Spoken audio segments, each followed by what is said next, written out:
अपमान, बेइज्जती क्या कभी हुई है आपकी?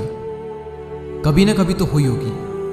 कभी ना कभी तो किसी ने कहा ही होगा, ए अलग हट यहां से, कौन है बे तू? औकात क्या है तेरी?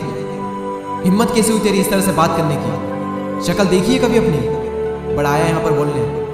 और जब इस तरह से बेइज्जती होती है तो उस वक्त आपका रिएक्शन क्या होता है? जब भी कोई आपको आपकी औकात याद दिलाता है, उस वक्त आपके अंदर ही अंदर क्या चल रहा होता है? उस वक्त आप कैसे रिएक्ट करते हो? अंदर ही अंदर क्या थॉट्स आते हैं? गुस्सा भी आता होगा, बहुत बुरा भी लगता होगा। पर क्या हो अगर मैं कहूँ कि बेइज्जती होना भी ज़रूरी है, मजाक बनना भी ज़रूरी है। क्योंकि इतिहास गवाह है कि जो जो इंसान ज़मीन से उठकर आसमान की ऊंचाइयों पर पहुंचा है ना, हर किसी का कभी ना कभी तो मजाक ज़रूर बनाए, कभी ना कभी तो बेइज्जती ज़रूर हुई है और कई बार हुई है। बात है सन 1999 की, जब रतन टाटा ने अपनी पहली passenger car Tata indica launch की थी और शुरुआती समय में ही ये बुरी तरह से फेल हो गई। टाटा ग्रुप के सभी मेंबर की यह सलाह थी कि इसे फोर्ड कंपनी को बेच दिया जाए और इसके लिए टाटा ग्रुप की फोर्ड कंपनी से बात हुई और फोर्ड के जो ऑफिसर्स थे वो भी भारत आकर टाटा के कार डिपार्टमेंट में दिलचस्पी दिखा रहे थे। और उसके बाद रतन टाटा को अमेरिका बुलाया गया और फोर्ड के ऑफिसर के साथ में रतन टाटा की एक बैठक हुई और उन्हें वहां पर कहा गया कि जब आपको इसके बारे में पता ही नहीं है तो आपने पैसेंजर व्हीकल में कदम ही क्यों रखा। और यही नहीं बल्कि उनसे ये भी कहा गया कि हम टाटा मोटर के कार बिजनेस को खरीद कर आप पर एक एहसान कर रहे हैं, आप इसे हमारा एक एहसान समझना। और रतन टाटा अपने इस अपमान को घोंट कर पी गए। इस घटना ने रतन टाटा को बहुत उदास किया। रतन टाटा ने बदले की भावना में समय गंवाने से ज्यादा जरूरी समझा अपनी कमियों को सुधारना। उन्होंने अपने कार सेगमेंट को बेचने का विचार बदल लिया और अपना पूरा फोकस अपने कार बिजनेस में लगा दिया। और कहते हैं समय पहिए के समान घूमता है और इसी तरह से समय पहिए के समान घुमा और रतन टाटा की मेहनत ने टाटा मोटर्स को सफलता की ऊंचाइयों पर पहुंचा दिया।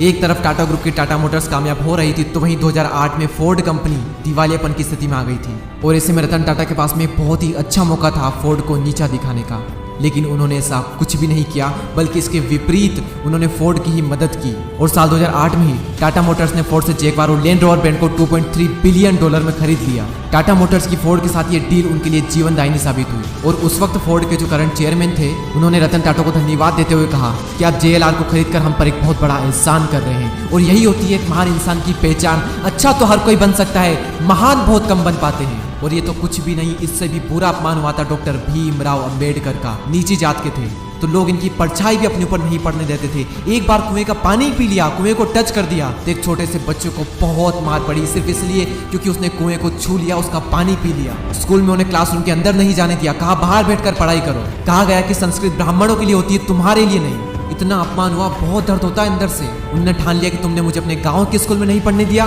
मैं दुनिया की सबसे बेस्ट यूनिवर्सिटी में पढ़ कर आऊंगा। और कोलंबिया यूनिवर्सिटी से उन्होंने MA किया और उसके बाद लंदन स्कूल ऑफ इकोनॉमिक्स से MSc की और उसके बाद में लॉ की पढ़ाई की और फिर PhD की। और फिर जब वापस आए तब उन्हें मिलिट्री सेक्रेटरी की नौकरी मिली, जो उस वक्त बहुत ही अच्छी नौकरी थी। लेकिन उसके बावजूद भी उनका अपमान हुआ और वो अपमान उनके दिल पर लगा। उन्हें तब भी कुएं का पानी पीने का अधिकार नहीं था। वहां का चपरासी तक उन्हें फाइल फेंक कर देता था, कहता था कि गद्दी पर बैठ गया तो क्या हुआ है, तो अभी भी निचली जात का ना। बस उन्होंने भी इसी अपमान को घूंट करके पी लिया और भारत का संविधान लिख दिया और अपना हक पा कर रहे। और अपना हक तो पाया ही, साथ ही साथ निचली जाति के लोगों को भी उनका अपना हक दिलाया। मैंने कहा ना, अपमान जरूरी है, बेइज्जती से ही बदलाव आता है। अंग्रेजों ने एक बार गांधी जी को ट्रेन से धक्के मार कर बाहर निकाल दिया था, बहुत बेइज्जती हुई थी।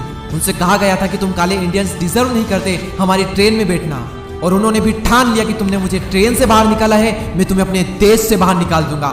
वो एक चिंगारी इतनी बड़ी क्रांति में बदल जाएगी, किसी ने सपने में भी नहीं सोचा होगा। अमिताभ बच्चन को भी रेडियो जॉब से उनकी भारी आवाज और उनकी लंबी हाइट की वजह से निकाल दिया गया था। और वही ऊंची हाइट और उनकी वही भारी आवाज आज उनकी पहचान है। अपनी कमजोरी को अपनी ताकत बनाओ, अपने अपमान का बदला अपनी सफलता से लो। जब कोई अपमान करता है ना तो अंदर ही अंदर आग लगती है, गुस्सा आता है बहुत। लोग गलती ये करते हैं कि उस गुस्से को वहीं पर निकाल देते हैं, लड़ाई झगड़े करते हैं, कंप्लेंट करते हैं। उस गुस्से का यूज करना सीखो, अंदर दबाए रखो उसको और अपने अंदर की आग को बढ़ाते रहो, तभी बदलाव आएगा। क्योंकि कोई भी इंसान अपना सम्मान भूल सकता है लेकिन अपमान नहीं भूल सकता। कोई कुछ भी बोले तो उस वक्त रिएक्ट मत करो, अपना गुस्सा अपनी आग बाहर मत निकालो, अपने अंदर रखो। बाहर निकाल दोगे तो बेइज्जती तो होगी सही, तुम कभी अपना बदला नहीं ले पाओगे और ना ही वो इज्जत हासिल कर पाओगे जो तुम पाना चाहते हो। अपने अंदर बार बार ये बात बोलते रहो कि कहा था ना तुमने कि शक्ल देखी है अपनी, एक दिन ऐसा लाऊंगा कि तुम शक्ल देखने को तरसोगे। कहा था ना तुमने कि चल हट यहाँ से, कोने पे तू, एक दिन ऐसा भी लाऊंगा कि कोई बैठा नहीं रहेगा जब मैं खड़ा रहूंगा। कहा था ना तुमने कि औकात क्या है तेरी, मेरी औकात में नहीं मेरा वक्त बताएगा। क्योंकि जब समय का पहिया घूमता है ना तो उसमें अच्छे अच्छे घूम जाते हैं। और बार बार अपने अंदर ये बात दोहराते रहें कि ठुकराया है जिन्होंने मुझे मेरा समय देखकर, वादा है मेरा एक दिन ऐसा भी समय लाऊंगा कि मिलना पड़ेगा उन लोगों को मुझसे, मेरा समय लेकर। और मैंने इस वीडियो में जो आपको एग्जाम्पल बताए हैं, रतन टाटा, डॉक्टर भीमराव अंबेडकर, महात्मा गांधी, अमिताभ बच्चन और ना जाने से कितने लोग हैं जो हमें बताते हैं कि जिंदगी वो नहीं है जो हमें मिलती है, बल्कि जिंदगी तो वो है जो हम बनाते हैं। और किस तरह बेइज्जती का जवाब दिया जाता है बिना कुछ बोले। दीपक भैया चैनल पर हम ऐसे ही पावरफुल मोटिवेशनल वीडियोस लाते रहेंगे। आप लाइक और शेयर करके हमारा हौसला बढ़ाएं और नए वीडियोस को मिस ना करने के लिए सब्सक्राइब करके बेल आइकन को प्रेस करें। अगले वीडियो में फिर मुलाकात होगी, तब तक के लिए जय हिंद, जय भारत।